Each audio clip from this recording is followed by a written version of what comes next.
the space elevator. Ambitious plans to build a 20-kilometer, that's 12.4 miles, tall space elevator tower have been announced by a Canadian space technology firm.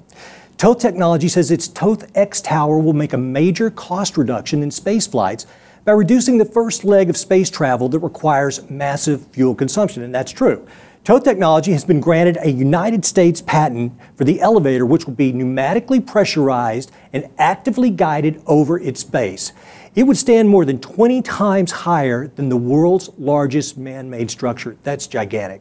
The 829.8 meter Burj Khalifa in Dubai. Jose, this is an outstanding and bold effort. What are your thoughts on this? I think this is amazing. I think the physics behind it are mind-blowing, but the idea to cut off the most resource-intensive part of space travel, that is the ignition and the acceleration, and leave it to pneumatic pressure, and then have one phase launch into space, which is one of the most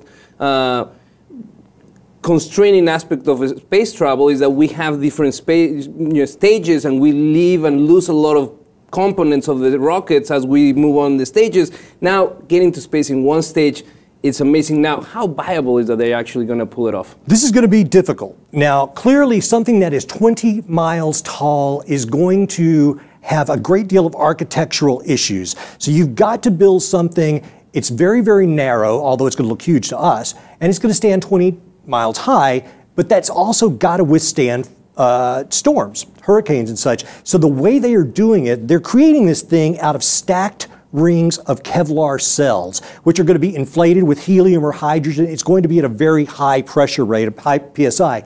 And let's say, and this is in Canada, let's say they have a hurricane coming. What they are going to do is then adjust the pressure within the tower and lean the tower into the storm. So essentially, they're going to be able to move this thing to adjust to external conditions.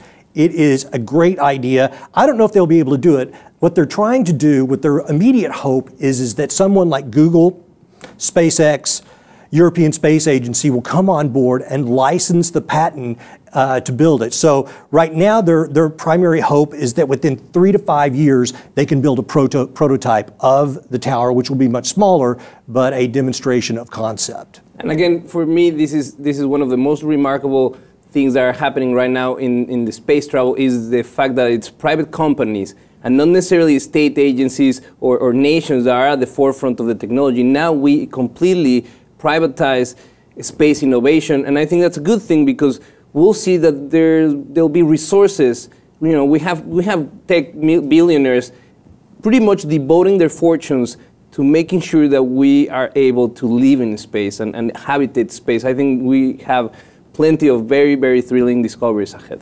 Space belongs to everyone, and this tower, if it works, will save about 30% of fuel costs on future flights. So let us know what you think, if you think it's as cool as we do, in the comments below. And if you haven't already, please subscribe to the Lip TV.